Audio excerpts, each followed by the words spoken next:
Welcome to another episode of Talking Nerdy in the Bedroom with Corey, KJ, and Mike.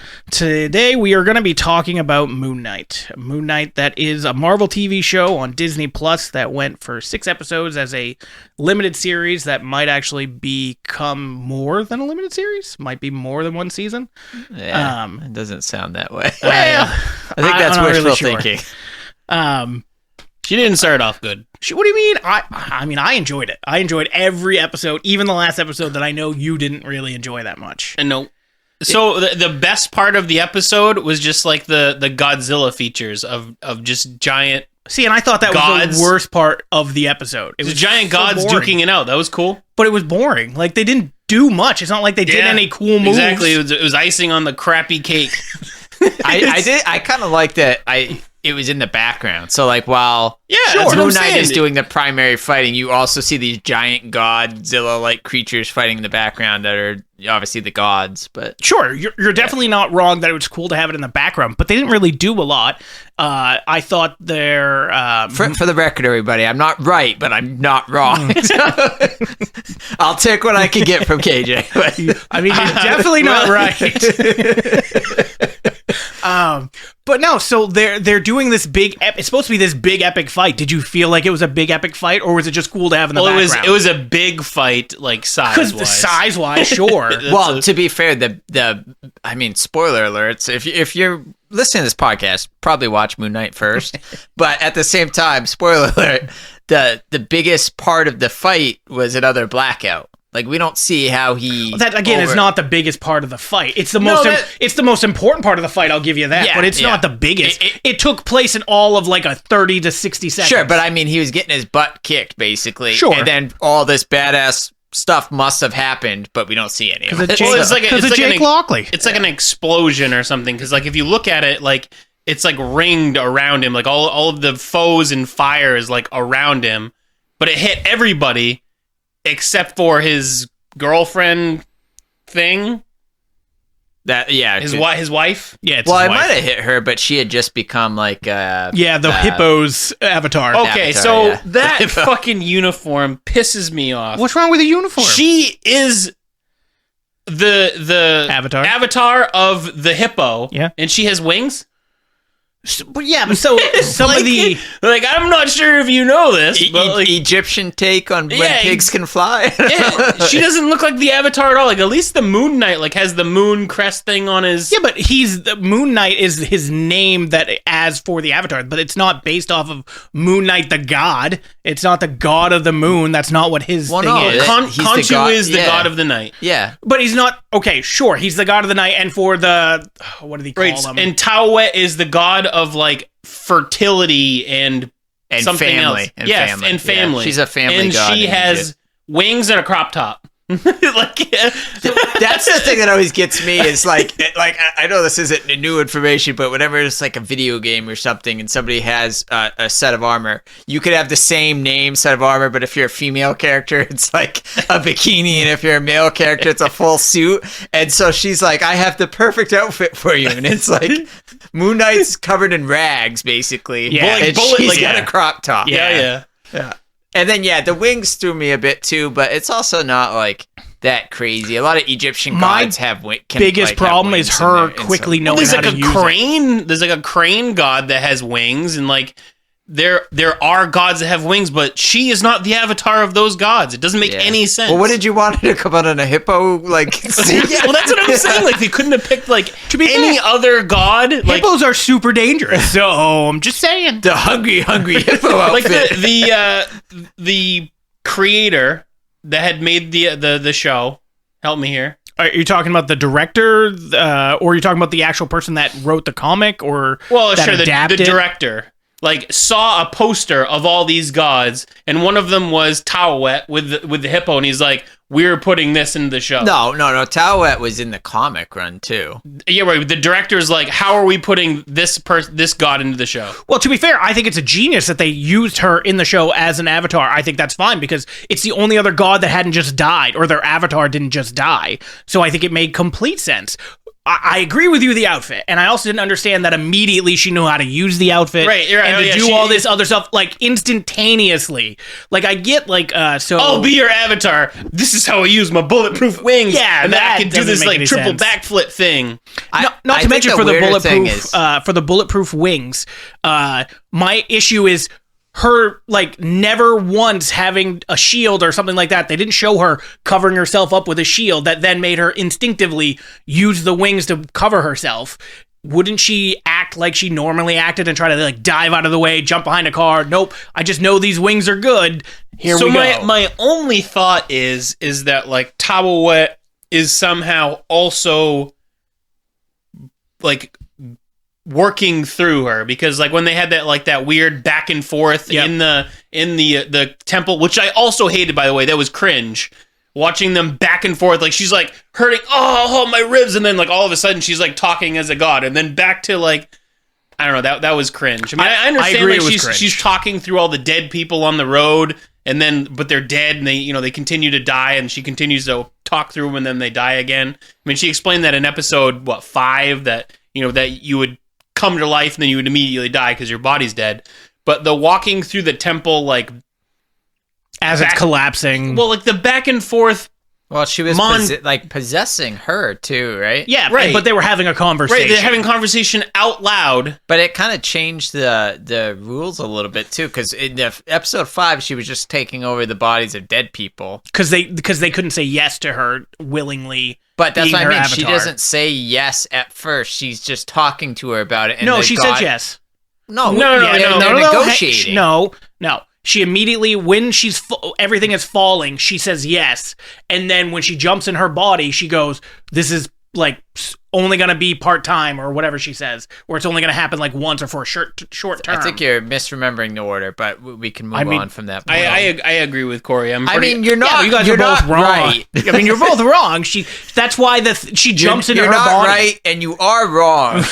But that's why the hippo jumps in her body, is because she calls her to jump in her body when everything's about to collapse. She calls for 100%. But Yeah. I'm saying she's whatever the hippo's name is, says Tawawet. Are you going to accept me? And she and then that's when she starts negotiating, and then she says fine, yes, after she says she'll agree to the limited temporary thing. Yeah, but calling her, I believe, was a part of accepting it, and then it became, okay, how much am I going to accept this? Well, they need to relook at their rules of fair. consent. I'm pretty sure just calling somebody on the phone Yeah, is exactly. You just call him. He can't just be in your body. Okay, It doesn't work like that. She called me on the phone. So That'll be 20 years.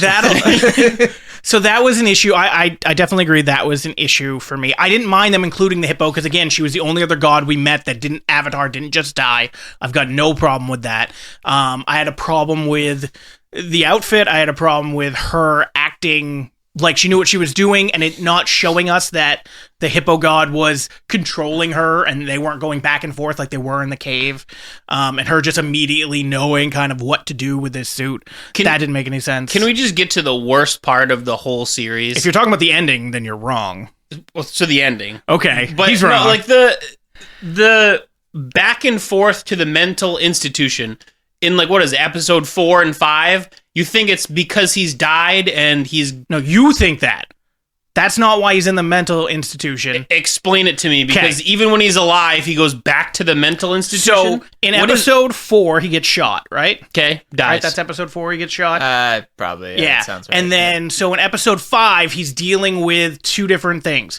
In his well, hang on. In his mind, he's thinking oh, this is all a big dream. But I'm he's not dead, actually, so he's not in it. It's not even in his mind. He doesn't know that. He doesn't know he's dead? Correct. In that point where he's in the office with the therapist, he doesn't know he's dead yet because he's coming to all these realizations of going, oh crap, maybe I actually am insane.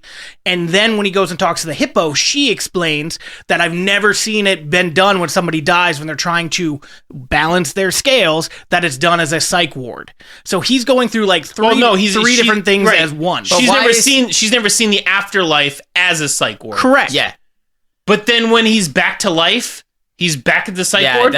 I get why he's confused about that. Why does he end up back at the psych ward at the end of the final episode? Because during that's about almost when he died again, right? No, that's just like at the end of and then Harrow, and he like wakes up from like a dream. So like, is it like he basically decides he's not going to be at the psych ward and comes back as like Mark Spector. Yeah, but that's after Harrow, the shrink in that scene, notices he's bleeding from his feet. And I think that's his, and I could be wrong here, but I feel like that's his going, because he then comes to the realization, oh, this is real, actually. Like, this whole psych ward in my head isn't actually a thing. It's just I'm psychotic in my head, apparently. So me then realizing, oh, he's actually bleeding. Oh, this is real life. All this is fake. I got to get back to the real life. And then that's when he wakes up in the bed and goes through that whole thing. I think it's his mind clicking on that all this stuff when I'm in. So you see how confusing that would be? I see. I thought it was, when you look at all the other things Marvel has done. If you don't look at it whatsoever. Him being in the psych ward at the end really doesn't make too much sense to me. I can get behind it that's his afterlife or the version of it because he has a broken mind. See, I don't think it's his afterlife. I think the part where the part where he's with the hippo. And she says, this is the weirdest afterlife I've ever seen. Correct. That part there, when he's walking through the halls and he can experience all of his memories, that is his afterlife, because they're on the boat right then. Okay. When he's in the actual psych ward and having a conversation with Ethan Hawke, who... Harrow. Thank you. When he's having a conversation with that is not him dying, or at least in his mind it's He's not in an actual psych ward, though. Understood, but in his mind, he thinks that he is. He thinks there's three different things happening. There's reality, which is where he gets shot and died. There's the afterlife, where he's on the boat and he has to experience all the other things that Mark and Steven have done. And then there's the third one in his mind, where there's a break where he goes, oh, none of this is actually real. I'm not dead. I'm not these people. I'm actually in a mental institution because I'm crazy. I think they're doing three different things there, and the reason I say that also is because there's also three different personalities. This show had a huge thing of doing thing in threes, and it's because there are three personalities. If you go back to the first episode and you look at any of the mirror sequences where he's looking at himself, there's three different images. It's because it's trying to tell you there's a third person there in Jake Lockley. I believe that's what that was. I could be wrong, but when I was watching it, that's how I saw it. What is it, Jake Lockley? That's the third. Did you not watch the after credit scene? No, I guess there was an after credit scene. So spoiler alert. Okay, go ahead. Okay, so it shows Ethan Hawke now in a mental institution, and there's a cup of sand, and he tries to knock it over, going sand. And this is Ethan Hawke that now has the god in him. Is it the same body of? Is it the same Oscar Isaacs? So hang on. So it's Ethan Hawke is there in the institution, not as a doctor, as a patient, like in real life. He knocks over a cup of sand that's not a cup of sand, it's a cup of coffee. Then you see this mysterious figure come in and get him and walk him out the door and put him in a limousine, and inside the limousine is I can't remember the god's name. What's the god's name? Khonshu? Yeah, Khonshu. You see Khonshu there, and he's having a conversation with Ethan Hawke, going, I don't know why Mark thought I wanted his girlfriend or his wife.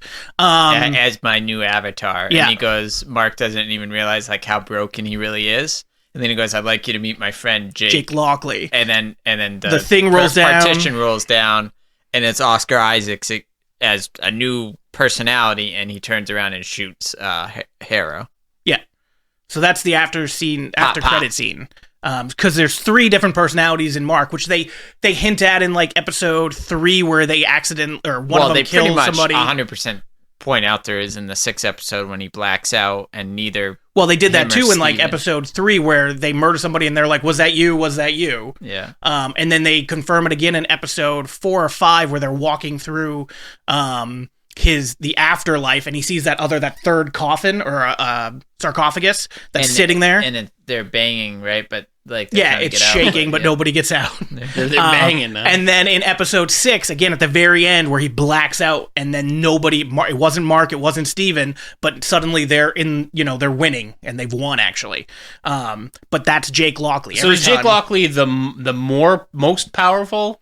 He's most willing to kill, I think, is probably what I would say. Well, right, but like when it cuts back to the end scene, it looks like an explosion. Yeah, so we don't Like know everything is on fucking we don't know fire. what his powers are, and in the limo, all he does is he turns around with a gun and shoots the guy. So I mean, you don't see him like he doesn't have a Moon Knight suit or anything on. He's wearing one of those Fedoras? It's not a fedora, but yeah, like one of those little caps. The only thing I could think of is Andy Caps, hot fries, that kind of hat. I got nothing. But yeah, so it's an interesting after credit scene because you get to see what happened or why it happened, which is you finally getting to meet Jake Lockley. And then if you've read anything with the comics or knew anything about the show beforehand, you kind of know that they're going to show three personalities eventually. They talk about it too, like some of the directors and the creators were talking about that eventually you'd see all three. But if you go back and watch, they're talking about it the entire time. You're just not really noticing it, especially if you're not a fan of Moon Knight or things like that. You'll have kind of no idea exactly what's going on until you rewatch it. And then you kind of see that it was spoon feeding you like the entire time to get you there. It's gonna kind of suck if they don't do a second season though, because I feel like they set it up for a second season. So I feel like it's a Marvel thing to do, is just set up everything, and if they do it, great. If not, well, and probably because they could pull it into a movie, they could pull it into another series as like an aspect of the story. I mean, think about not to go off on a tangent on Star Wars now, but think about the Boba Fett series. The best character in the Boba Fett series is the Mandalorian episodes. Yeah. So even though Mandalorian didn't have its new season coming out it got delayed because of Boba Fett. I mean, you still get him referenced. So they could do something the same way with Moon Knight, where they have another series where Moon Knight just has a crossover. The issue with that, though, is that there's talk about Moon Knight not taking place in the MCU, as we know it. It's supposed to be on its own separate thing. Well, you have a multiverse now with the Doctor Strange came out today. I know we're not watching it yet. We're seeing that tomorrow. Well, some of us are. But I agree with you, but at least this one, Moon Knight isn't supposed to be taking place in the universe that we know it for the MCU. Earth 66666. Is that what it is? I think that's the MCU one. I thought it was like 166. We should probably pay attention to that. Well, I mean, obviously there's been no, I didn't see any reference to it being in the same universe or anything. Right, but that's my point. So it's kind of hard to pull it into a different series then, unless you do a season 2, because it's not in the same universe. They could easily just be like, it is in the same universe and do it. I mean, so it's Earth 199999. Yeah, there we go. 1, 2, 3, 4, 5. 1 and 5 nines. All right. That's the MCU. Yeah, that's the MCU. I knew there was a 1. So with that in mind, I think what they've done is their plan was to only do one season.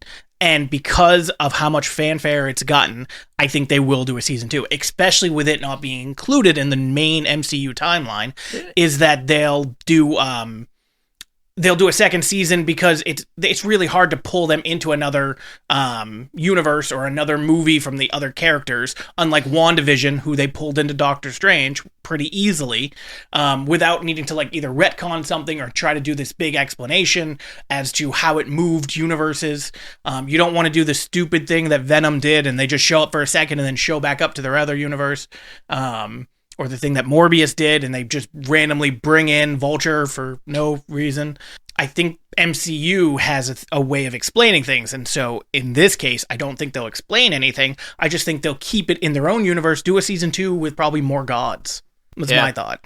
I mean, I just hope they do something, because they kind of left a lot of stuff up in the air, and I'd like to see the ending of it, and I very highly doubt I'll get around to reading the Moon Knight comic run. So. Sure. I'd also be very curious if they ever did, like, say they did a second season and there was only 6 episodes. I would love one entire episode from Jake Lockley's perspective, because we got season 1 where there was a couple gaps there that we don't get to see what happens during that first fight scene in episode 1 where we think it's actually Mark taking over, but all these people are dead, so clearly it was Jake Lockley that took over when he first meets Ethan Hawke. I think if they did like one of those episodes where you see like it jumps time, but you see one episode that literally shows everything, so we find and we get to see the ending battle, like what happened there. Right, you're trying to like carve out Jake Lockley more. Like if they did like season 2, at least just one like episode, one episode where you'll have those couple places where it really fills him out as a character. Yeah, there's three different places, and obviously we kind of want to know what was the trigger point to make Jake Lockley.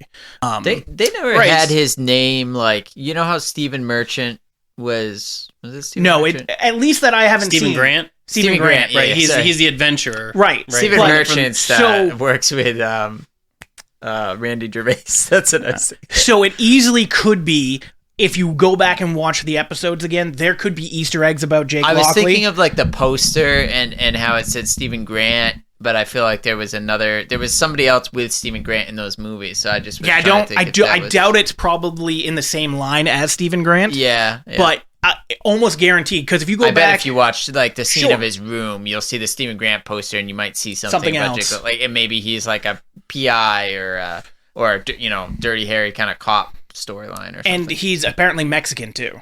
Like that's his. Is that what he was? Yeah, he's supposed to be Mexican. I did not realize that at all. He only said one line. I know, but he sounded almost like Irish or something. No, he's supposed to be Mexican. Oh, that was a bad Mexican accent. So I'm interested to see where they could go with that, because there's a lot of things they could do, and I just felt it was different than the other shows. Like if you go back, one of the reasons, like the first Disney Plus show that came out was WandaVision, which I loved. First MCU. Yeah. First MCU Disney Plus show that was about this kind of nerdy stuff that we're talking about was WandaVision. And I loved the way it was done, because it was so different than anything else that was out there. That each episode was its own type of theme for the history part of it, the 60s, the 70s, the 80s, depending on what kind of sitcoms were on TV then. Yeah, I mean, I heard from a lot of people that have watched it that the first couple episodes of that were like not really hard to get into, but the first episode I watched before WandaVision, it doesn't draw you in, but until the last 2 seconds. Yes. Yeah. But if they didn't do it that way, it wouldn't have made as much sense. Like the first 2 episodes were, I wouldn't say not good, because they were, but they didn't draw you into the show. But if they didn't do it that way, the rest of the show wouldn't have been as good. They were build up episodes. Sure, and great build up, and every episode you got more of a glimpse into like something's broken and off here. The little red helicopter or whatever it was. Oh, and I loved the because if you go back and watch them now, the commercials in between each segment of the show, and they have to do with her life and things about her that are broken. But if you were, I don't know if you remember, because we're talking about now almost a year and a half ago when that first show came out. Episode 1, I agree with you. That first episode wasn't the greatest thing to get into. I immediately liked it because it was so much different than what I expected it to be. But I remember talking to you last year, Corey, and I didn't think you were gonna like it. You didn't think I was gonna like it at all, and you were like, just keep watching. And at the very end of that first episode, the camera pulls back and it's somebody watching a TV of watching WandaVision, and it just adds that extra intrigue to it. And I think the second episode is the beekeeper that kind of comes up from the sewer. I do like how they, not immediately, but fairly quickly, went back in each episode and showed what these things were, that like they related back to those episodes very quickly. I think it was like episode even like 3 or 4 when you realize that the beekeeper is just a dude in a suit. Oh yeah, so I think it's episode 4, and it's after Wanda kicks out the agent. Yeah, it kicks out the agent that's now I think going to be in the Marvels. Through the side of the house. She's going to be in the Miss Marvel's movie. They kicked her out, and then as soon as that happened, then they kind of like did this is what happened in real life, not in WandaVision, and connected everything. Have they announced, is that going to have a sequel? What? WandaVision? No, they already said no. How would they? They've already announced that it was a limited series. I think that's what they submitted it for. She's in Doctor Strange, and I guess that is what the the correlation between her and the Doctor Strange movie is going to be interesting, because clearly she's some kind of main character. Well, she's a Nexus anyway. Like her character is a Nexus, which is just one of the most powerful beings in the world. You also have to imagine that, like, if they're diving into the multiverse and they're looking for a way to bring Vision back, it's not going to be that hard. Vision's already back. What do you mean? White Vision. Yeah, they're not. I do not think they're going to bring back Vision. I think it's going to be White Vision that slowly becomes Vision. Oh, like adapts his personality. Correct. And then Wanda falls in love with him all over Probably, again. and it's what they already did a bit when they were having the White Vision versus Vision fight in that show. I still love that Paul Bettany he's like, you guys will not believe this. I'm so excited to work with this actor. I've never worked with him before. I am super excited. He was talking about himself, and that's fantastic, because I was like, I wonder what actor he's talking about. Like, who does he want to work with? He's been in so many movies. Johnny Depp? Yeah, I don't know. Yeah, I think that's what they'll end up doing, because there's already another Vision in the MCU now. Yeah. So it'll be interesting to see where that goes, or if he might be in Doctor Strange Multitude of Madness. Yeah, Multiverse of Madness. Jeez. Yeah. Multitude. I'm so excited to, I forget what they call them, but like the Illuminati or whatever. Yeah. And it's going to be Patrick Stewart. Patrick Stewart, yeah. Yeah. I almost said Professor Patrick X. Swayze. It's just be a whole different direction for them to take. Ghost. Yeah. Well, there's also, in the poster from Multiverse of Madness, there is, if you zoom in on Doctor Strange's foot, there's a picture of Spider-Man in the poster. So I'm not sure if that's legit or not, but when I saw the poster, Maybe he's just wearing Spider-Man socks.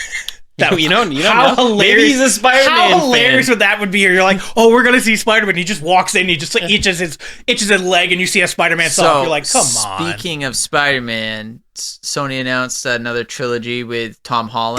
They announced that 6 months ago. Yeah, but it's like confirmed. No, it's not. He has not signed a single thing. They want it, and they said these are all the people we want to come back. Pretty sure. If you read trilogy? If you read the entire article, They're gonna make 6 Spider-Man movies. Well, I mean, this will they've now already be made 3. They're gonna make another 3. Yeah. I mean, it's not that hard to imagine. They could do Secret Wars, although I feel like that's gonna be like an Avengers. It is gonna be an storyline. Avengers storyline. Yeah. Well, one of them is clearly Venom, because they've already introduced Tom Holland into the Venom movie. Where Sony's announcing it too. It's in the same. It's in the same timeline. Like no, it's not. It's Venom gonna be went back Sinister to the 6. Sony. No, like the same MCU Earth 19999. No, it's good. So Sony Sony has their own universe. Right, but Venom looks at the TV and Tom Holland is on the TV. Did you not watch Spider-Man Far From Home? Yes, I did. Did you watch the after credit scene?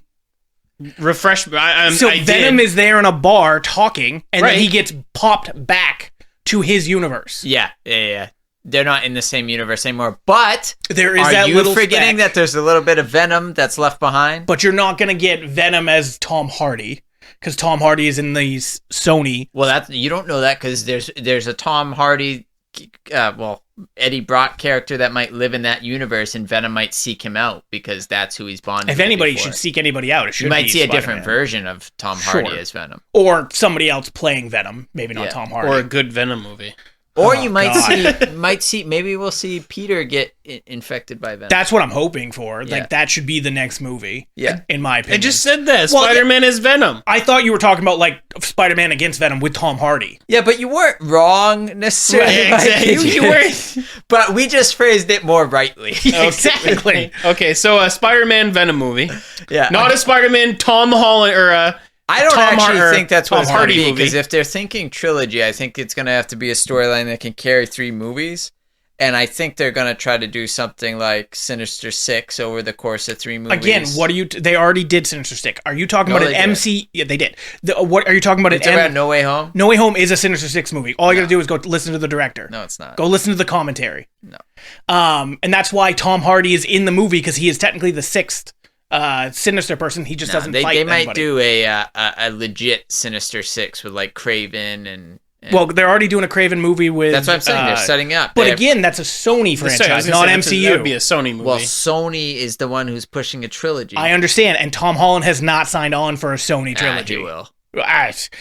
Would he sign on for a Marvel trilogy? He would in a heartbeat. Well, it's obviously going to stick with Marvel. Venom didn't stick with Marvel. Venom 2 didn't stick with Marvel. Yeah. Morbius, one of the worst movies I've seen, didn't stick with Something Marvel. tells me that, seeing as every time they've been like, we can't come to an agreement, they come to an agreement, make a crap ton of money, that once again, they'll come to an agreement, make a crap ton of money. yeah. You don't, I honestly feel like they just keep, building it up so that fans are like desperate for it, and then when it comes, they're like, "Oh, I can't wait to see this." It almost didn't happen. Sony and Disney were like, "We don't want to make billions of dollars." They made so much money. Yeah. It's just insane. Why wouldn't you keep making them? It's think about how many movies have been made in the MCU, and think about how many of them made a crap ton of money. Why would you ever be like, no, let's stop? And then from Sony's perspective, think about the movies they've been putting out and how much worse they are than the ones where they work. But they don't think that they're worse. That's the issue. And not to mention, they get to keep all the profit, not just a percentage. It's not an opinion. You can literally look at the stats and be like, they make less money. They're not as critically acclaimed as MCU. There's not a lot of debate there. But if you is there one holdout at Sony like, no, Venom is a masterpiece. That turd in the wind thing is gold. It's so bad. And then Morbius, I didn't hate Morbius, but I can completely understand why other people did. And what other Sony movies have they? Is it just Venom 2? Venom and Venom 2 and Morbius. No. They're doing a Madam Web. They're doing a Craven. Madam Web, see, that's one of the reasons, too, I feel like they could do Secret Wars for the trilogy, because technically that's a Spider-Man story. But again, so which Spider-Man they do? I know that Sony wants Tom Holland, but is Sony going to get Tom Holland? If there's no Marvel, hang on. Or are they going to get Andrew Garfield, or are they going to get Tobey Maguire to do there? You think it's going to be all three? Because Secret War, the way it goes with the Beyonder and Madam Web is they challenge Peter to bring heroes to whatever that place is, and they fight Doctor Doom and all these characters. It's such a good story. And then that's all just a test to make sure Peter's the one Peter, or Peter Parker, who can lead the other Peters. The one Peter. Right? I know that's confusing. The leader of Peters. But they're looking for the Spider-Man who could lead other Spider-Men to stop the one Spider-Man who's going to destroy the universe. Which Spider-Man is it? It's a Spider-Man that's like merged with Carnage. Spider-Man merged with Carnage. But that's when you see like the basically Bruce Wayne version of Spider-Man, who's just got a nice tech suit and a ton of money. And you get to see the Doc Ock Spider-Man. You get to see the Spider-Man who's doesn't have any powers, and he's from our world, and he's just plays him on TV. And that's the end of the animated series show back in the 90s, was Peter Parker stops everything, saves the world, and then Madam Web sends him back to our world with the actor Spider-Man, and he meets Stan Lee, who created him in that universe. So that's the storyline. You're setting it up with Madam Web.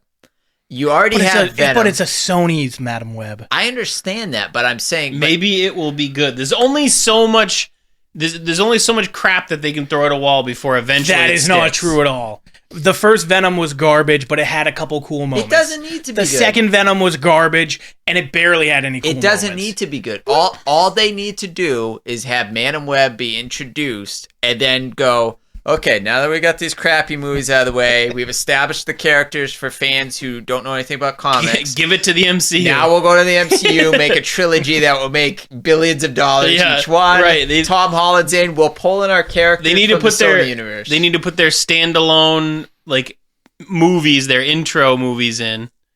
But if you're going to do a standalone intro movie, make it good.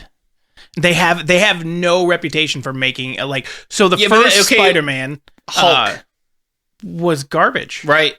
Okay. Which Hulk? Well, yes. The Incredible Hulk wasn't garbage. Which, is that the one with Edward Norton? Yeah. Yeah. So it wasn't garbage, but it wasn't great either. It was a decent origin story. It was probably the best. I mean, there's only two. Well, I mean, there's for movies. TV shows and stuff. Look, I thought The Incredible Hulk was good. I just didn't think it's not one of my favorite superhero movies. But also, the Hulk is not one of my favorite superheroes. I really like. I blanked on his name. Mark Ruffalo. Mark Ruffalo's Hulk, but that's not. I don't like. It's not his Hulk. It's his Bruce Banner. Well, no, even as Hulk when he was in Thor Ragnarok was phenomenal. Yeah, but that's because it was being funny. It wasn't even just the funniness, just when you get the... Tell me about a scene with the Hulk. I'm trying to. When he's explaining that Thor doesn't like him, he only likes Bruce Banner. Yeah. Then there's the other thing where he's talking about being sad that no one ever thinks of the Hulk. Everybody's just thinking of Bruce Banner, and that Hulk is like a virus or a something that shouldn't necessarily be there. He shouldn't exist. Those are really good scenes where he's talking. And then even in It's not Endgame. Is it Endgame? Where he won't fight, or Infinity War, where he won't fight and he's dealing with that. I know you don't see him that much, but he gets his butt kicked at the very beginning of Infinity War, and then he won't come out. I hated that whole concept. I love that. Smart Hulk I don't like. The whole concept of, well, it's funny. Hulk saying no? Smart Hulk is like a storyline, and late when the Hulk gets older, he becomes the Maestro, and he stays as the Hulk, and he actually becomes smart. But, so Smart Hulk in this version was just a little tweak of that. But Want some tacos? But the Hulk gets beat up like once by Thanos, and then all of a sudden is afraid to like fight. I don't think it had anything to do with fear. I think it had to do with the fact that he keeps being called on and then forgotten about. Like, sure, I need somebody to come. That is not what they translated to the screen. I disagree. I 100% think it was that he was scared to come out because he lost. If you listen to the Russo brothers, that wasn't. If that's what you took from it, that was not their intention. I think that's what they showed. The majority of the populace took from it. I go with the directors, the one who directed the movie. Well, sure, but that's one of the things. If the director says it, but then the vision they put forward on the actual screen is completely different. Well, I think it's only completely different because Mark Ruffalo is yelling at him, saying, well, you're a coward, blah, blah, blah, don't come out, I'll just do it myself then. But I don't think it had anything to do with being scared. I think it had to do with the fact that he's a nothing character in the realm because it's all about Mark Ruffalo's Bruce Banner. I feel like then he shouldn't have used coward as... Well, why wouldn't you use that if you're trying to get somebody out? You're trying to antagonize them to come out. If you're trying to antagonize somebody for a fight, well, coward is a great thing to say. Your inner monologue as a character and the way you portray it on a TV screen to show an audience that this is how it's supposed to be probably should It's called align. It's called undertones. Read between the lines. Subtext. We got off topic from this talking is America. We need the text right at the top, not sub level. You won't go watch a movie if there's text in it. Don't lie. That's Pan's Labyrinth, one of the few movies I would ever recommend that is all captions because it's in a different language. Unless you speak Spanish, then subtitles. Go for it. Yeah, subtitles. Sorry, captions. Captions. I mean, they are captions. Yeah, but captions are usually but that's usually for deaf people. Yeah, but no, highly recommend. Good movie. But anyway, we kind of moved topics away from the TV shows, which is kind of supposed to be our focus today. And we talked a bit about WandaVision. Crap. We talked about WandaVision, and we talked about how they went through there and how there was a pretty good culmination. Also, a super catchy song with Agatha all along. I was very surprised how catchy that song actually was. And Agatha is getting her own series, I They think? talked about it, but then they... Pretty sure it's been announced. It was, but then they kind of backtracked a little bit, so I don't know if it's officially, I don't know if it has a slated spot yet. I don't know much about her character, so I can't say I'm overly excited for it, but, I mean, I liked her character in the show, so... Well, yeah, but I'll also be interested, is it thinking of the past, where she was this witch and doing all these things, or is it going to be now after Wanda kind of, took away everything she had? I think it would have to be in the past, because if Wanda's pretty much... Well, neutered her might not be the right way to phrase that, but... Well, Wanda could come into the show, her too. As being aware of what she was, so... Right, but I think she's now in the same mindset as all those people were in WandaVision's show. I forget the name of the town that they were in. In the sense of they're still screaming on the inside, but you don't see any of it. That's how she set her up, just like everybody else was in the town. Well, we'll see. So the question that I have is the book, right? She takes the book with her. Yeah. Do you think we're going to see the book in 100%? They showed I think they showed it in the trailer. Oh, really? In Doctor Strange, Doctor Strange? Yeah, and because she's trying to find her boys. I think that's one of the reasons why she's in the multiverse, so to speak, is trying to find a universe where her boys are real and alive so that she can take them rather than them being this fantasy creation. You don't think it has them... She's not trying to hunt down Vision? No, I think she's going after... That's a whole... after credit scene of WandaVision is her with that book and then hearing her boys. That's the very end sequence of that, of her in her astral plane reading that book. Right. And then hearing her boys. And then that's supposed to set up multiverse of madness. Thank you. I was reading, too, that Elizabeth Olsen was saying that it's really too bad they didn't think to make, what's his name? Evan Peters, the guy who played Quicksilver in the X-Men movies. They obviously had him in the WandaVision series, and they were like, we really should have just made that some kind of crossover where now he will be able to play Quicksilver ongoing. Did they actually say that?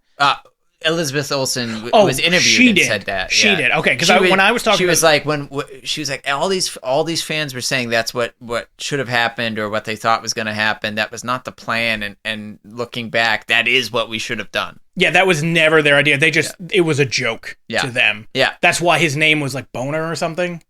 I don't know. I'm pretty sure they still call him Pietro. No, but his real name as an actor.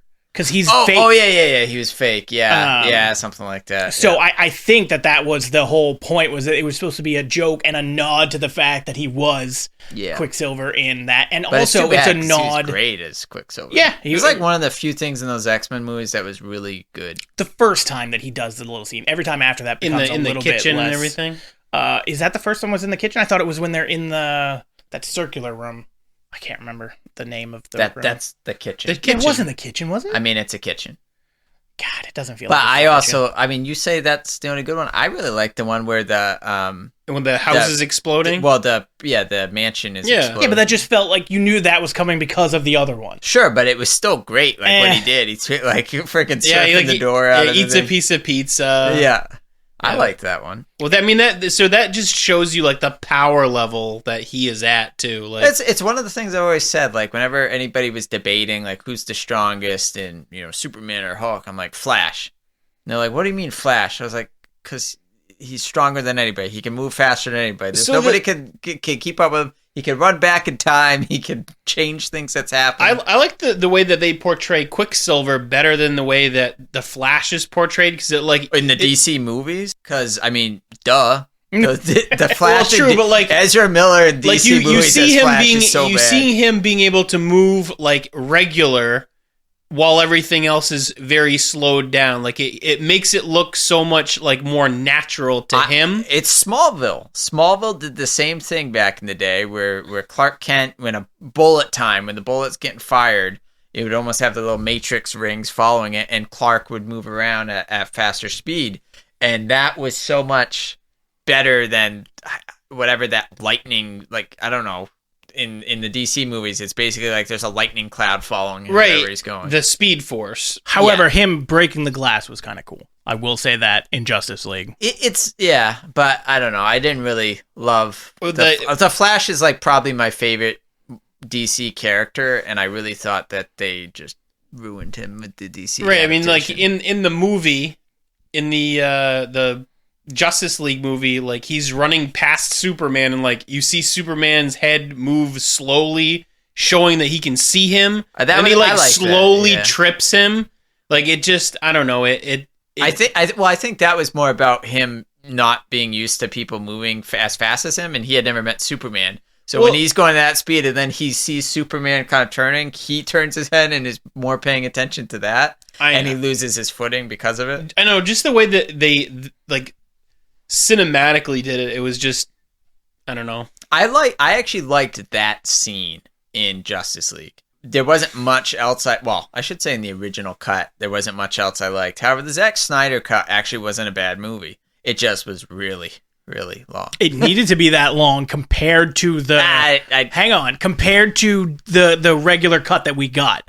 It's because you cut out every backstory that it made those characters mean something, because you don't have you had Iron Man, you had Thor, you had the Incredible Hulk, and you had Captain America First Avenger before the Avengers movie. In the DC, you basically had Batman versus Superman, and then now we got to introduce all these characters, and in Justice League they cut every character basically down to bare bones, the original cut. That movie could have easily been a good miniseries. Yeah, absolutely. Should have been like 8 episodes long. I think that's how many parts there were. I still would have watched it just like I watched it. Binge watch it like a movie. But I mean, so you would feel better about that, right? Like, I mean, if you're saying you watched an 8-hour long movie, you're like, oh my God, this movie is so long. But like, you do the same thing with a miniseries, like, oh, I just binge watch this whole thing. Like nobody blinks twice. Yeah, exactly. You know what I mean? Like, it's twice. It's funny. In terms of TV, like animated TV and stuff, and animated movies, even DC crushes Marvel. Like their animated stuff is 100 times better. Young Justice is a really great show, and then their animated movies, like the Justice League animated movies, are 100 times better than their live action movies. The acting's better. Everything's better. How many animated Marvel things do they have? Movies? Movies, TV shows? I mean, TV shows, they spit out a bunch of shows. They just don't last long. Like, there's been 6 or 7 Spider-Man shows that go maybe a season or two. The Ultimate Spider-Man is like, what, 5 seasons? I think that's is it the Ultimate Spider-Man? Or the one with, like, the quote-unquote best-looking Peter Parker. Like, the one that is, like, doesn't actually fit what Peter Parker is. Yeah. Andrew Garfield? No, like, yeah. I mean, all of them in the live action ones. Well, I mean, he's like the only one that, like, good-looking guy. Yeah, he's a goofy-looking guy. Tobey Maguire was a good he's Spider-Man. supposed to be in college, or he's supposed to be in, like, high school, but, like, even the animated version of him still looks like he's, like, 28. Is the, is that one the one where, like, there's Power Man and all those other characters, too, and the Iron Fist? Like, it has, like, you first see Dr. Octavius, you first see, what is this one? Ultimate Spider-Man? I'm pretty sure I think it's Ultimate Spider-Man. I think it was like from like 1993 to 97 or something. You're talking, that's not Ultimate Spider-Man. Ultimate is 2012 to 2017. Yeah, dude, okay. You're talking about the Spider-Man we all grew up watching. The Amazing Spider-Man. No, sure. it's not. I just meant it's literally just called amazing. Spider-Man the Animated Series or something like that. But that's the longest running one. Like, right, oh that's yeah, like that was 5 seasons. Oh god, it's so good. And that one is so good. That's the one we were talking about with Secret Wars. That's Yeah, Marvel. but I meant now. What I was talking about was nowadays. Like Yes. nowadays, how many of them? Like DC seems to pump out a new Although animated even show. back then, they weren't hitting gold other than Spider-Man. They had Spider-Man and X-Men, and then they tried X-Men was Iron Man. But they tried to make Iron Man, Which but it was didn't crap. last. They tried to make Fantastic Four, didn't last. They tried to make another one. I can't remember who though. But anyway, they just never they last one season, and then I feel like this is a recap from last time we did this podcast. We talked about this exact stuff.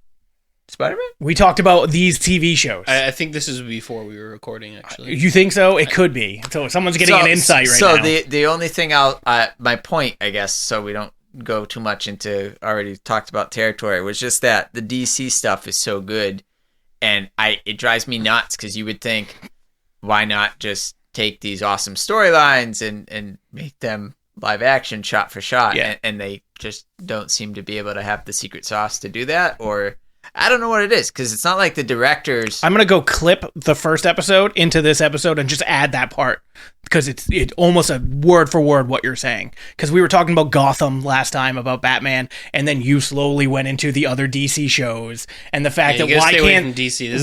Why can't they do this? Moon Knight and how crappy it was. Oh God. Well, let's move on from WandaVision. So the next one after that Disney did was Falcon and the Winter Soldier. Wasn't What If before that? That was in the summer. Falcon and Winter Soldier was 2 months after WandaVision. Oh, was it? Okay. Yeah. I liked What If, though. I liked What If. The only one I didn't like was the zombie one. Oh, really? Yeah, I thought that one was good. Yeah. I was told to watch episode 1 and episode 4 of What If before going to see Doctor Strange. I don't remember what So those episodes the are. ones that Couldn't tell you you want to either. watch, I'm assuming, is the ones where Ultron takes over the universe. Oh yeah, that one makes sense. The one So where you goes you dark. actually have to watch that episode before you watch Loki. Well, again, I don't think you need to watch any of the What If episodes because they're just What If. Well, I can because like in Loki, right when he gets to the Time Bureau, they check to see if he's a robot, and if so, they'll like annihilate him. The whole reason behind that is because Ultron took over the multiverse. Oh, that makes sense. Well, you're making that assumption. Hang on. What If isn't canon though? What?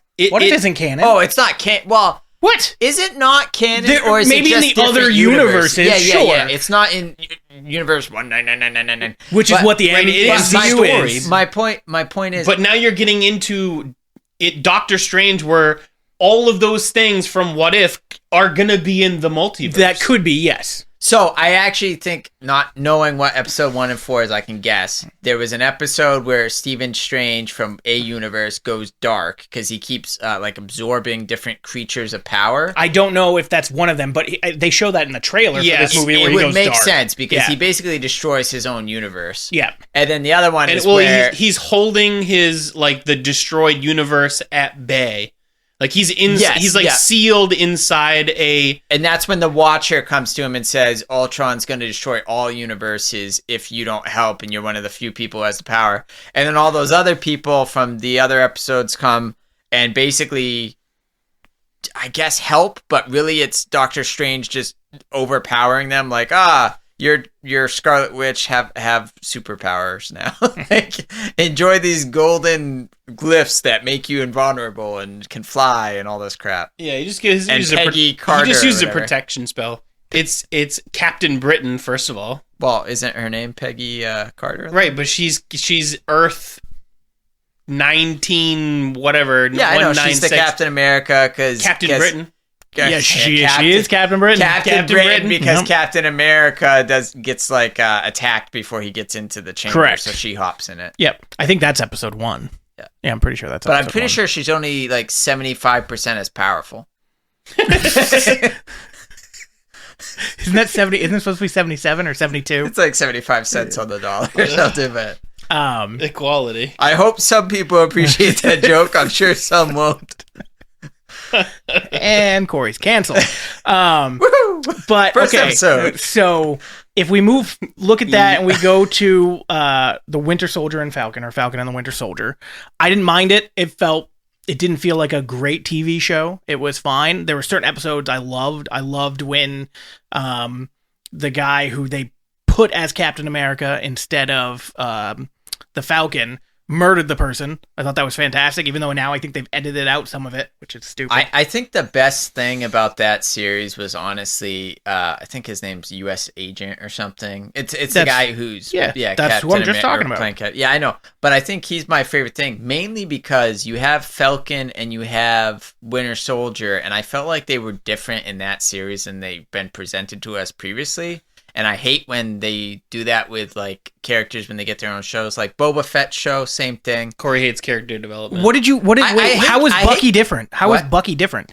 He was a depressed PTSD person through that entire thing. 100%, and then you got to deal with that during the show. But when him and Anthony Mackie he's also are in the same scene, it's almost like because they're buddy in real life, it's like that spills over into their characters, and it doesn't feel like it's their characters. It feels like they're doing a buddy thing. Well, I think towards the end, that's exactly what they were going for. You're talking about at the beginning where it didn't feel natural, but it looked natural. It wasn't really natural progression to me, and I didn't quite understand why they didn't get along at first. There's just a lot. Well, because he did give up the shield. That was one of the reasons they didn't get along. Yeah, they're trying to get the Winter Soldier because his best friend was Captain America, and Falcon is taking over as Captain America. I mean, that's what they're going for, is to try to befriend him as he was friends with Steve Rogers. Wait, who's trying to befriend him? At the beginning of the whole season, the Winter Soldier, Bucky, is not super friendly with right, because he gave up the shield. Right. I still can't get over that they wrote off Captain America in Avengers movie by being like, he went back in time and hooked up with Peggy. Well, no one knows he hooked up with Peggy. Nobody knows. He's wearing a ring, and Sam even asks him, "Do you going to tell me about that?" And he goes, "Nope." Yeah. Oh, he 100% hooked up with Peggy. Sure, of course he did. It shows that. But I'm saying literally nobody hooked up knows. with her, great niece or something? Well, he kissed her once. Did they No, hook up? he kissed her once when they were by the car while Sam and Bucky were watching, and they even made a joke about that's it. Even weirder. They kissed once when she brought him all the equipment, and that's why she went on the run and then becomes a villain in... But it also just felt like he knows about... obviously it's a different timeline or whatever, so they were saying it won't affect the universe he came from. But at the same time, he knows that... Oh, he bought Apple stock. But you know that people were she was supposed to be married to somebody else, and people were supposed to exist. Why was she supposed to be married to somebody else? Because he's literally seen it happen. He went back in time and changed it by it never shows. So there's always the theory that in the second Captain America movie, that her husband that's carrying her casket down is actually Steve Rogers. That's even weirder then. Why? Because then he definitely kissed his great niece. Why? He did kiss his great niece. Yeah. But he doesn't know that at the time. Well, it's not his great niece if things change, right? But So what I'm saying is that things didn't change. Right. I So then he definitely kissed his I own just great said niece. that twice. I know. So what? But he didn't It's- know that it's at the far time. It's far enough down the bloodline. Yeah, it's far enough down the bloodline, and he didn't What is know this? that. Is based in Alabama? But he also didn't know that it was the great niece when he kissed her. Yeah. And then eventually he goes back in time, has the dance with Peggy, marries her, does all that thing. So when he Does first all that sees her, and she says that she's married or she was married and had kids or yada yada, he has no idea, and they don't show any pictures, they don't do anything. I believe that was intentional because that was the Russo brothers But doing that doesn't movie. make any sense because when he sees her, she says she had a great life, right? Well, yeah, because he probably said, "Hey, I'm gonna come visit you in about 5 minutes." The older him probably told her, "Hey, I'm about to walk in as the younger me. Expect to see me." Don't tell him yeah. that I'm here. Yeah, that doesn't make any sense. I mean, it completely makes sense. Then you didn't change anything in the timeline. Well, first off, if you're the older one, why wouldn't you somehow try to prevent yourself kissing your great niece? He was probably fine with it. Yeah. He's only At ever a certain point, your theory. He's is- only ever kissed 3 girls in his life: Peggy, Natasha, and the great niece. I'm just saying. He needs at a those. certain point, either Captain America is a pervert, or you're wrong. Leave America's ass alone, all right? Yeah. But anyway, so Falcon. That's who he went back in time and just hooked up with himself. He's like, you know what, Peggy, I had a great time with you, but this America's ass You over got an there. ass like this. And I can't see my own ass regularly. So. But Falcon and the Winter Soldier, it was fine. It did what it needed to do. It served its purpose. It set up a few things. It brought in Julie Louis-Dreyfus as the person that's supposed to be spearheading another group of people. Like she took over for, or she didn't take over for. She went and recruited U.S. agent. U.S. agent. She recruited Natasha's sister. Now I can't remember her name. Everything's blanking. I can't. I never can. White Widow or whatever her name is. That's not what they're going with, is it? I mean, her There's suit was no white. way. Yeah. So we got those introductions, which was fine. I still love the scene of the Captain America shield bleeding. Like, I think that's a great cinematic shot. I didn't like that they didn't follow it up with him, like, being then the main, like, a main villain, rather than him just going to a hearing, because I know they have other plans for him, but I was hoping for that. He basically is an anti-hero. Yeah. And like, so I don't feel like we saw him become a villain first, though. Like, we saw him kill that guy, and then... That kind of makes you a villain. I know, but then he, like, redeemed himself a little bit in the last at the end, episode. but that's my point. They shouldn't have done they're that. making it not so you don't hate him. That's like a Marvel thing. You're not allowed to Yeah. hate a villain completely. Loki is redeemable.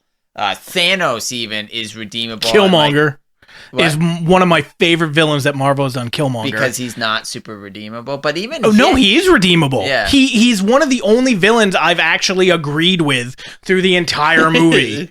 He's doing this for the right reasons. Literally at the end of the movie, Black Panther's like, yeah, my bad. I'm gonna do all the things that he said we should do, except for murdering people. Other than that, let's go do all that these was a things. pretty big agenda item. Like, It was don't like gloss over the murdering third people. or fourth on the list. You know what? You have a great plan. We're just gonna cut out about 99% of it. Yeah, that big M. Marvel has a huge trope of trying to make everybody likable. And Thanos, they did that with the whole Gamora scenes and everything. See, DC goes a different. Like, the Joker isn't really redeemable, but He jumped into a vat of acid for his girl. Or not acid, whatever it was. Doesn't she fall in the acid for him? No, he jumps in after pushes her in. And then he jumps in after her. Because he loves her. It won't affect him. I think he just jumps in just for the No, shits he's and about giggles. to walk. He's literally laughing as he yeah, jumps he's in. like, oh. He's about to walk away, and then he goes, oh, and then he turns around and runs and jumps in. Is this Jared Leto, though? Yeah. I wish it was acid. Apologies to Jared Leto, but I doubt you'll hear this. Although he's good in some things. It's Yeah, just like other Alexander. things. No, but Fight Club, he was great in. Dallas Buyers Club, he was great in. He was good in Lord of War. American. No, is it American Psycho? The one with with Christian Bale? Yeah. Yeah. Is that what that's called? Yeah. Okay. Yeah, he's good in that too. I mean, he's good in stuff. I didn't hate him. He's in good in Morbius. stuff as long as he stays out of DC. Morbius was Well, I mean, so Morbius bad. is Marvel. I don't know what you did. You see Morbius? I have not seen it yet. You don't. Okay, I will.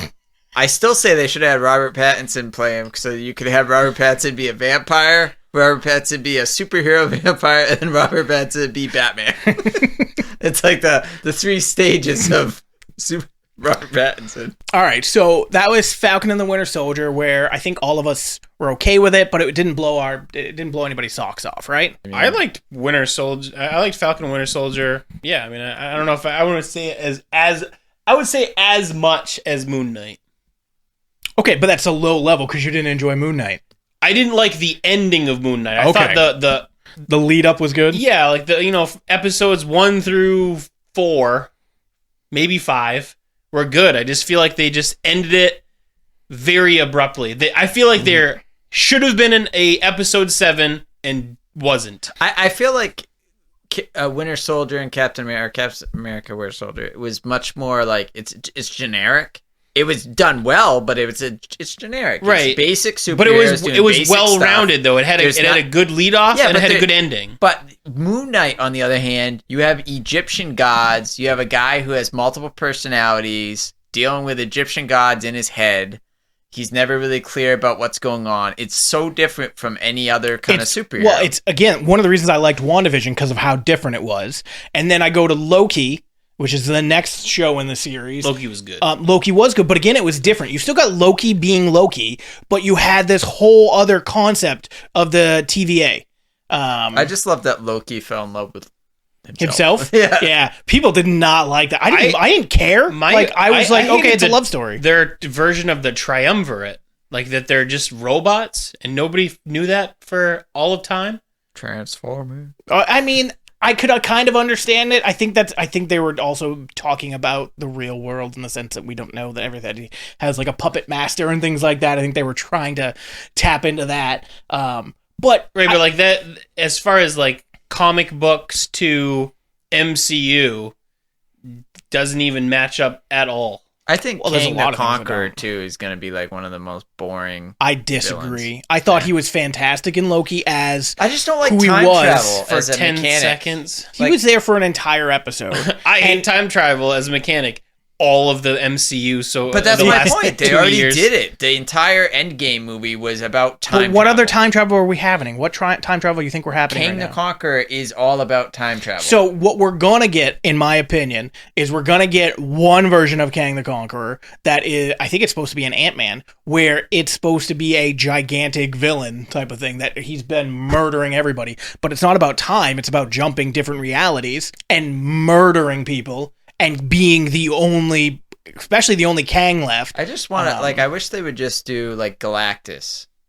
Giant friggin', celestial being coming around eating worlds. I mean, I'm sure eventually they will. Eternals.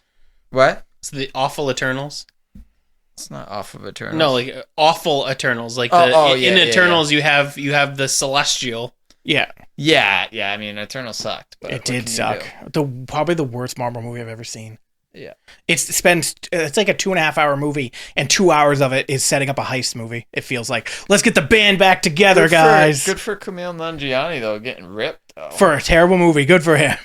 Dude, he was a pudgy dude in Silicon Valley. I mean, not big. Well, he's also a guy that you wouldn't look twice at in the sense of if he tried to, like, step up to and you then before. He was the face of Pornhub. I saw that in an interview with him. Yeah, so it was called, it's like how I guess it's like categories and stuff, and they had like muscle men or something, and he was the face of it, and they, oh god, that's hilarious. And so he was on Conan talking about it. I think it was Conan. And they were like, so what do you get for being the face? He goes, I get a premium subscription for life. And he goes, I can watch porn whenever I want.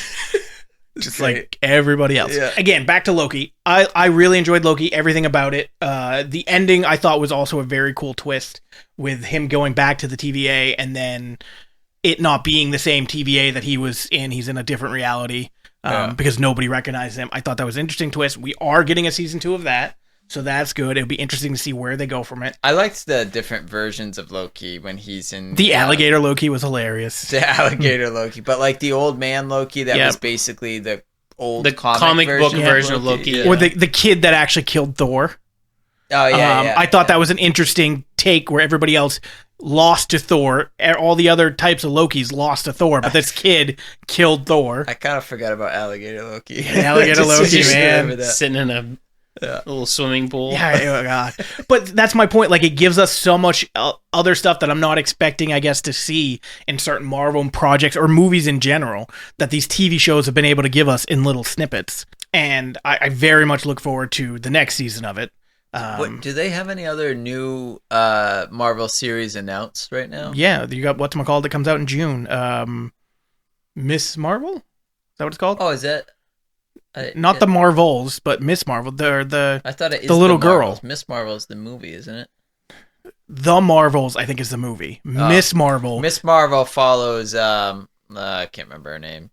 The kid. Well, yeah, but I was trying to think. She's in that game Marvel Avengers, but she used to have like elastic powers, and now they're giving her some kind of light powers. Yeah. Or something. So that comes out in June. Gonna be silly. So basically, almost a month up until a month after Doctor Strange comes out. Kamala, I think is her name. That's when that TV show comes out, and it's gonna last all the way up to the new Thor movie.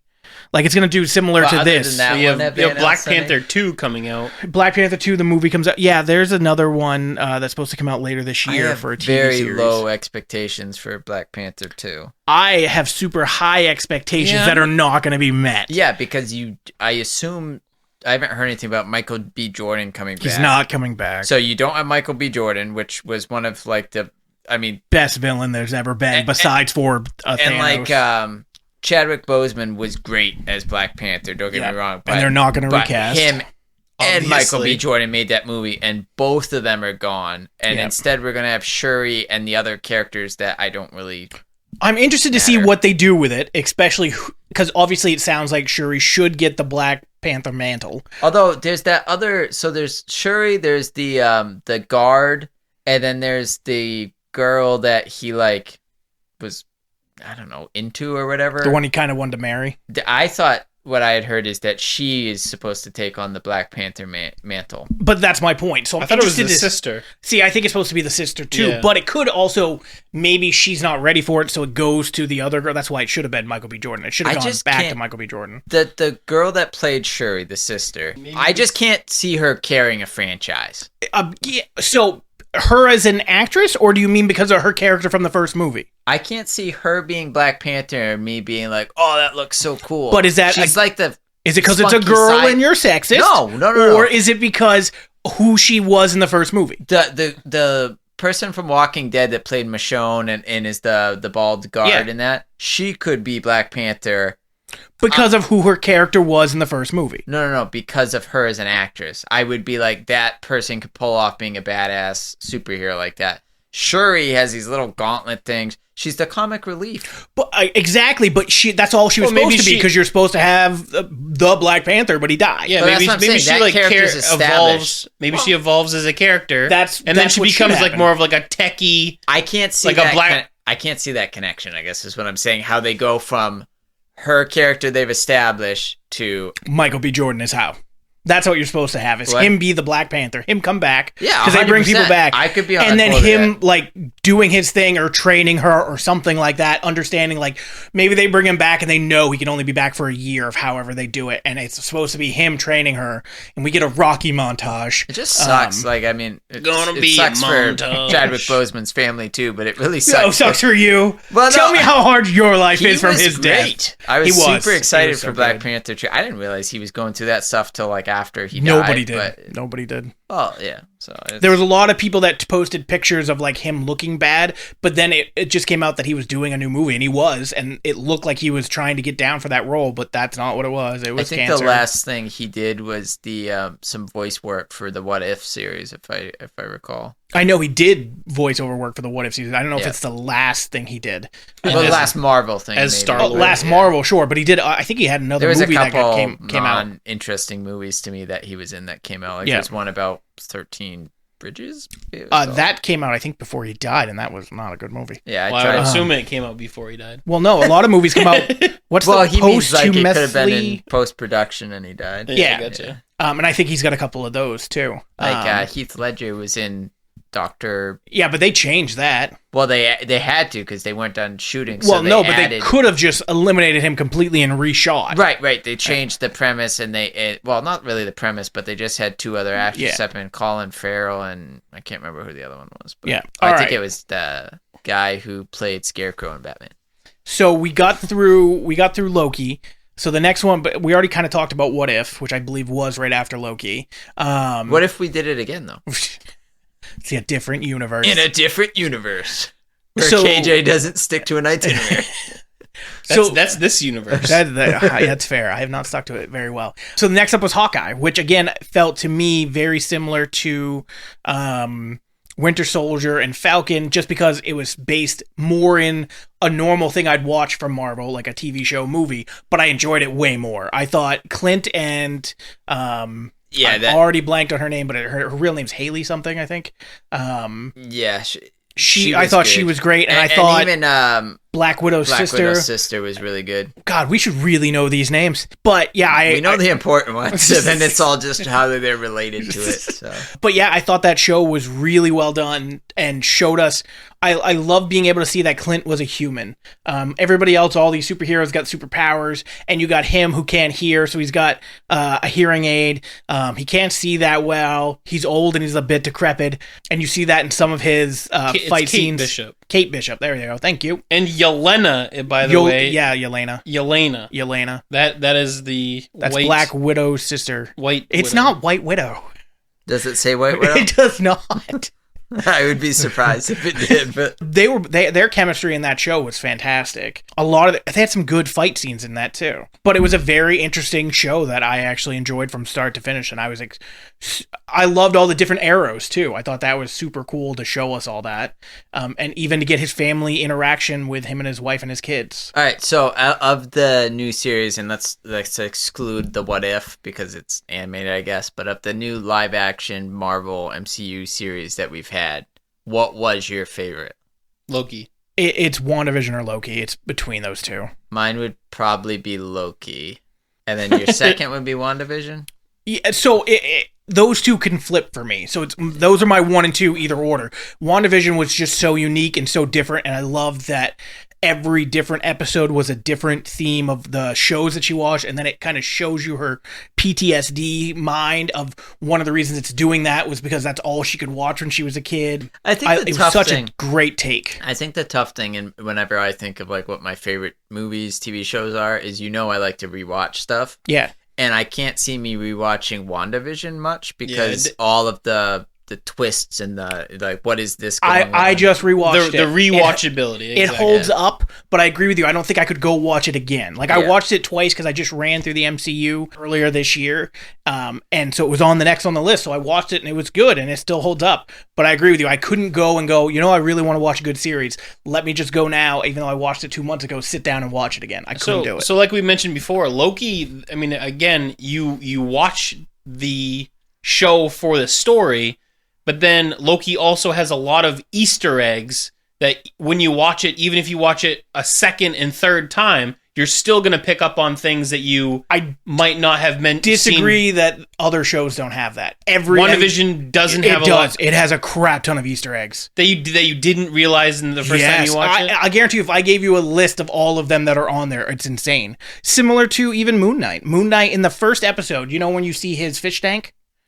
You see a giant boat that is the boat that they're on in episode 5 where he dies, and you see what they have in the terrarium. It looks like the sand that is from that. There are so many little references to that and Easter eggs that you see. He is an Egyptologist. Okay. So that would be like me having Star Wars stuff in my fish tank. I disagree to have the exact boat that's going to be taken during the afterlife because you don't know what boat it is. The boat of the afterlife. There is no boat of the afterlife. I'm assuming it's an Egyptian boat, an Egyptian longboat. Mike owns a boat and you don't, so he's correct. I'm the boat expert. Yeah. But I just mean buy a boat and then you can talk. Okay, when I'm talking about like Easter eggs, like when they are, when they're in Loki and they're at the end, I don't know, one of the final episodes, and they see the giant cloud dog creature. Yeah. The things in the background, like you see a airplane with Yeah. like the word Thanos on Yeah. it, and you see like a giant Those are Easter eggs. Yeah. Ant-Man head and different things like that. But that has nothing to do with the characters. Sure, my point was they're just things in the background you don't see, and there are tons of them in WandaVision that are background stuff of things that you didn't see that are Easter eggs that either point to stuff from the comics, stuff from the other movies, stuff for the future that it's trying to give you a little bit of foreshadowing. I think you just picked up on them more from Loki. Marvel is teeming with every movie, every TV show with Easter eggs. They love it. Like, we're nerds when it comes to Marvel. The people that write that stuff are nerdier than us, and they live for that, and they get paid for that, and they stick in all these things. Spider-Man No Way Home had so many Easter eggs that had nothing to do with the movie, but had to do with other Spider-Man stuff. The license plate was a tribute to Stan Lee. Another license plate was a tribute to when the first time Spider-Man came. That's another thing. Can movies first stop time just Spider-Man putting came? a bunch of Easter eggs on license plates? Well, it wasn't just there. It's like I see a car and I'm like, what's the I license heart plate? Spider-Man. Oh, okay, yeah. Like, find a more creative way They to do, do it. but that's a quick little nod. It's so obvious. It's so. Did you see Let's either put some one of them? graffiti in there. What? Did you see either one of them? Yes. You liar! I guarantee you that if you did it all, it was because How you saw. dare you call me a liar? Never in the theater did you go, hey, did you see that license plate? Did you see what it said? I wouldn't. You wouldn't do have that. known. Yeah, well, Dude, 'cause there's no point in doing that in Marvel movies anyway. Right, by the anymore. sounds Like, of it, he's hey, putting- did you see that Easter egg? Yeah, did you see that one? Did you see Yeah, that but you one? wouldn't have known that if the license plate is 11123 because it's supposed to be the 11th iteration comic number 193. You don't know that off the Oh top no, of your I didn't head. know that one. Yeah. But 192 you would have got. That's my point. But I could have just pointed at the license plate and been like, Easter egg. I'm pretty sure that's an Easter egg. Sure. I'll bet you $20 that's an Easter egg. Right, like, exactly. Like point at any license plate. Any random I thing. honestly, in most scenes, I could just be like, "Do you see that Easter egg?" and not even point at a general direction. And there's gonna be one because you're right. Marvel. You see the moon's out. The moon's out in this episode. But if you take and he's Moon Knight. if you take a casual viewer, they're not going to notice those things. Those things are literally for the people that like that. No, there's like a variance in the or like a tier system in their Easter eggs. So you got your Easter eggs that like the average viewer Sure. can understand. You got your Easter eggs for people who have seen every MCU movie and series, and then you got your Easter eggs for people who have every comic run. So what's wrong with that? What? What's wrong with that? Well, I want to know them all. You can go watch videos. There's people out there that know more than you do that will explain every Easter egg. to Yeah, you. that sounds like a lot of work. I just want to have the knowledge. You just want to have the Yeah. knowledge. I actually don't even really want the knowledge. I just don't want them to put ones that I have to think about. So you guys' favorite to Loki. Mine is in between Loki and WandaVision. So what's your guys' second favorite? like live action show. Like out of the ones that we've been talking that have about come out in the MCU in the on last Disney year and a Plus. half. I mean, I did like WandaVision. I mean, again, I think you're fair to say Loki and WandaVision are pretty equal. top two, I liked yeah. Loki more than WandaVision, so I'd have to say that's definitely my first. Probably WandaVision, a really close second. I'm kind of torn between three of them, which is tough because it's What's the third? So I liked Hawkeye a lot, even though it was a more generic storyline. And then the third is Moon Knight. So Moon Knight is my third. Yeah. Moon Knight is my third. And Moon Knight is like a weird one for me because it's not like I love every second of it, but it's so different that I really enjoyed the different. And I like mythology too, so the fact that they roped in a superhero that's really based on a mythos instead of. It's like the cool thing about Thor is you can like watch the series about Thor, but it's based on the Norse gods. So Sure. if you wanted to get more information about like who is really Balder and what it was he like, you can read more stories and kind of broaden your knowledge that way. It's a good entry point into like learning about mythology. We all like the shows. The next one coming out is Miss Marvel, and that's either a 5 or a 6 episode arc. So we'll see how that is. I'm not overly excited about it like the other ones, just because I'm not familiar with the characters. Even though I wasn't familiar with Moon Knight either, but for the first episode I was hooked with Moon Knight. So I really hope they can do something similar to that with this. The Marvel's Avengers game, which I couldn't really get that into, but it's her, but it's set in the more down the road. And so she goes and meets meets Hulk as he's older and he's the maestro I was talking about.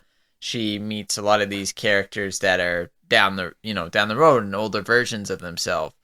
I think that would be an interesting series if they did it that way. So you could see, Thor and all these characters. Yeah, I'm definitely not super I will excited watch for the it series. because, We could be wrong. I mean, I wasn't super excited for a couple of the series, and WandaVision was one where I was like, I'm super interested because it's the first Marvel Disney TV show, and it is something that, obviously, we had a drought of Marvel movies because of COVID, so let's watch it, and it definitely blew me away in the sense of, like, I want to get to the next episode, get to the next episode, get to the next episode. I'm honestly more excited right now. On the superhero TV show front, the thing I'm most excited for is the second season of Invincible, which I know you haven't watched Invincible.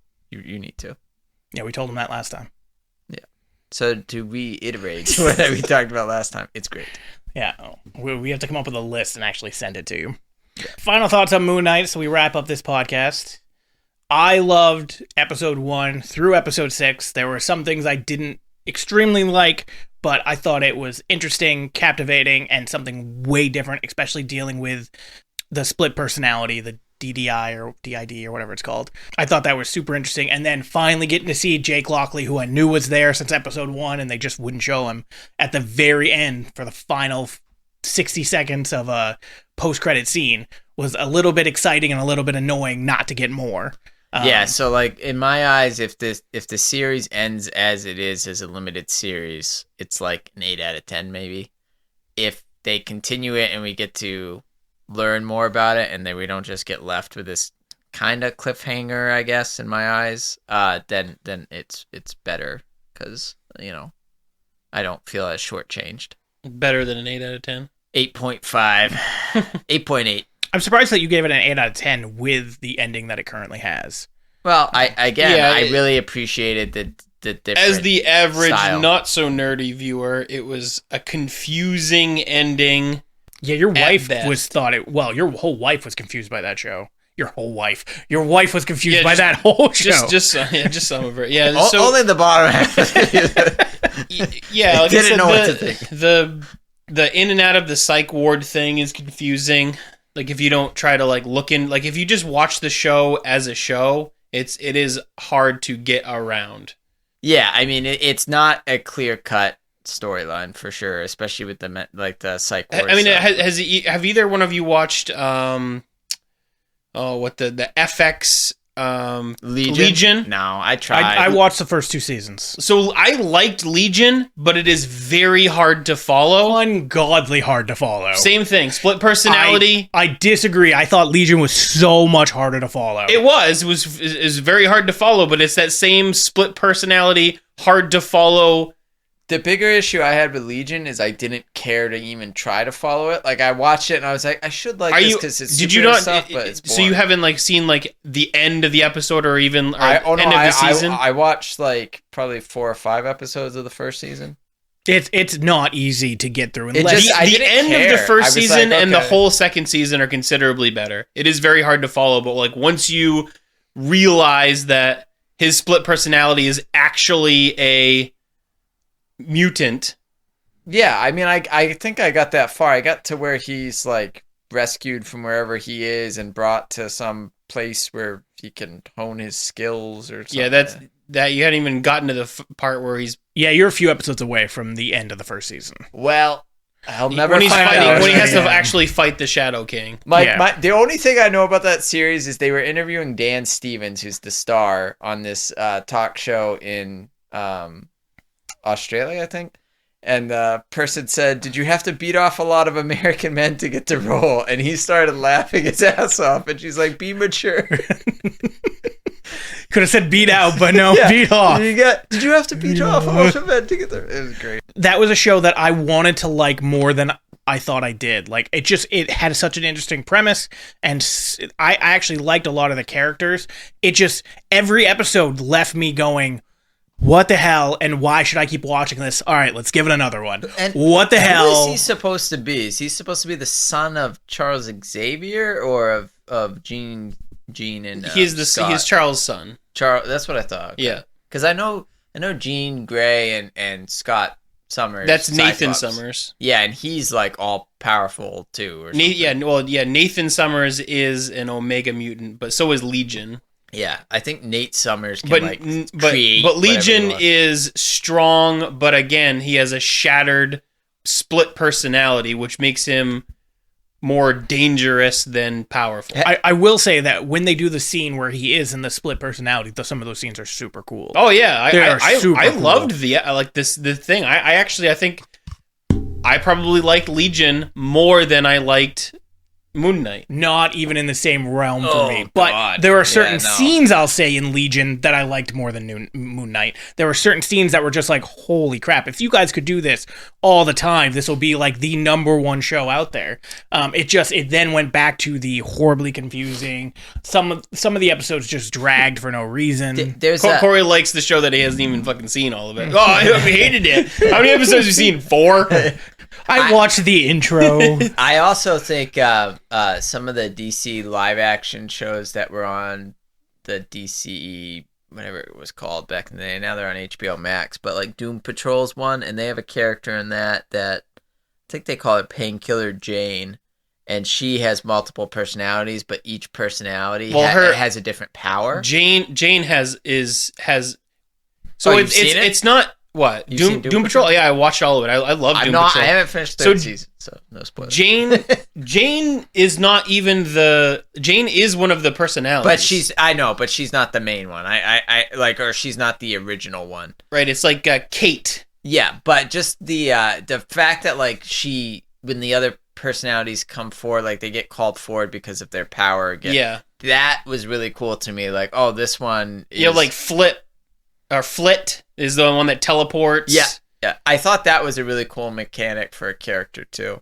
I was really excited about that X-Men series they had, she has 63 different powers. Yeah.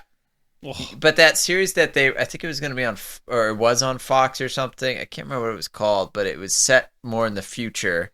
And there's like a mutant registry. And it's about a family, and the dad was like one of the people registering mutants and arresting them, and then his kids end up being mutants, and so he goes on the run with them. I haven't seen that one. It was a really good premise, but it didn't last, and it was cool because they had is it like End of Days, like X-Men End of Days kind of thing? It's not at that level, but it's like more like what Days of Futures Past should have been. It's more like there's a national registry and they're hunting down mutants, but you don't see like you see sentinels, but not the same kind. Like they're more just like the awful Days of Futures Past Sentinels. Yeah, and then there's Days of Future Past had a really good premise, and that just went off the rails. Well, yeah. So like, what is it like? The first 2 episodes of the X-Men animated series is the Days of Futures Past storyline, where like Bishop sends Wolverine back through time because he's the only one that can survive it, and Cable is hunting him through time. But like, and Bishop is huge, and then the character that they cast for him is just not a good Bishop character. The Days of Future Past, isn't it Idris Elba? Maybe it looks like him in my head. I don't think it's Idris Elba. Well, look it up. But they don't even, they like use another character's powers in order to bring him back, instead of like the whole him just building a time machine. The time machine would have been a fine story arc for that movie. Like, I don't know why they had to change that, like to have a mutant that like puts you, like brings you into the past. It did, like, that part didn't make any sense. Just like a lot of that movie like didn't need to be there. Well, sure, that a lot of that. The Sentinels were awful. It was just an interesting premise of it was a way to reset their universe, which I liked the idea of. But it was just poorly executed, which is a lot of the X-Men movies. There's a decent idea that's poorly executed. And the fact that you can ruin Dark Phoenix, which was done perfectly in the animated TV show. Yeah. Like perfectly in the animated TV show. And then they've tried twice. And they did a whole movie called it, and then they did X-Men 3 where they tried to do it, and both were garbage. Like some of the worst movies there's been for superhero movies. I think I actually like the X-Men 3 version of like Dark Jean Grey better than I liked Dark Phoenix. Sure, but that doesn't take much. If one's a 1 and one's a 2, yeah, you know, right? I know, don't get me wrong. But when you have something I'm also like more pro Patrick Stewart as Charles Xavier. Sure. Yeah, I think he's great as it. But I also didn't mind James McAvoy as the younger Charles Xavier. Like, I had no problem with him doing that. It felt like a natural progression for the character. Patrick Stewart just stands out more as that character. Like, he was great in the first two and kind of the third X-Men. Yeah, it was Idris Elba. Was it? That doesn't look like Idris Elba. Dang it. It's not Idris Elba. Yeah, I was say. Wrong. Yeah. I guess I'm racist, but I wasn't intentional. It does kind of look like him. No, it doesn't. Like, you flipped it, and I went, You also is gotta that? remember, he's in that movie for, like, what, 20 seconds? Enough for me not to know it's him? Yeah, but again, like the Bishop in the as a character is like huge. Like, he rivals Cable in size. Like, he should have been like the same size as like Josh Brolin. Josh Brolin's tiny. Yeah, Josh Brolin's short. Like, well, no, like when they portrayed Josh Brolin as Cable in the movie, he looks big. In what movie? Deadpool 2? He's tiny. He's shorter than Deadpool. He's like jacked. He's a big dude. He's jacked, but he's like 5'6". No, if you have muscles, you're tall. Do you stand on them? Is that what I need to do? Stand on the bicep? That's why I'm short. Because you don't have muscles? Yeah.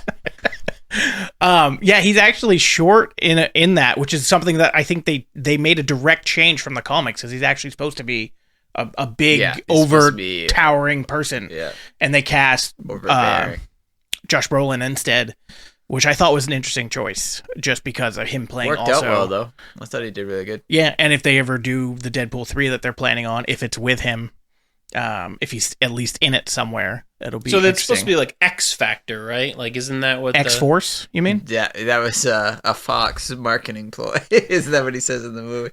No, like the actual, like, there's like another group, like they have like X-Men and like X-Force with Deadpool. Yeah, Deadpool's leading. Is X-Force. That's in Deadpool 2. Well, yeah, I know, but like so 3 continues on with that. Well, so in X-Men 2, he creates the X-Force, or excuse me, in Deadpool 2, he creates the X-Force and they all die. Spoilers. And he goes and then back and stops them. Well, no, he only stops the regular guy. Yeah, he only saves him. But no, so then the X-Force becomes him, Colossus, Super Negasonic Teenage Warhead, Yu-Gi-Oh, or Yukio, whatever her name is. Yeah. And then the guy who's got the flaming hands, the kid that I can't remember his name, and Cable and Deadpool. That's supposed to be the new X-Force. But where they go from there, I don't know, because at least in the after credit scene, they have Deadpool get the time travel thing, so who knows?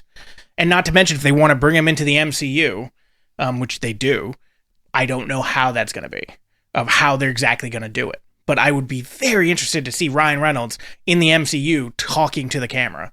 I think that would be hilarious off of somebody. But they still need to do him and Wolverine, so we'll see if they had to do any of those first. All right, silence means that I think that we're done this podcast. So we will next week talk about Doctor Strange after we've all seen it. Yep. Hopefully it'll be quite good, and then we'll have another couple months before the new Thor movie comes out. But first, Doctor Strange and the Multiverse of Madness. So thank you guys for listening. That's it for Talking Nerdy in the Bedroom with 3 dudes, which kind of sounds a little sexual, but that's fine. Is it? It's more than fine.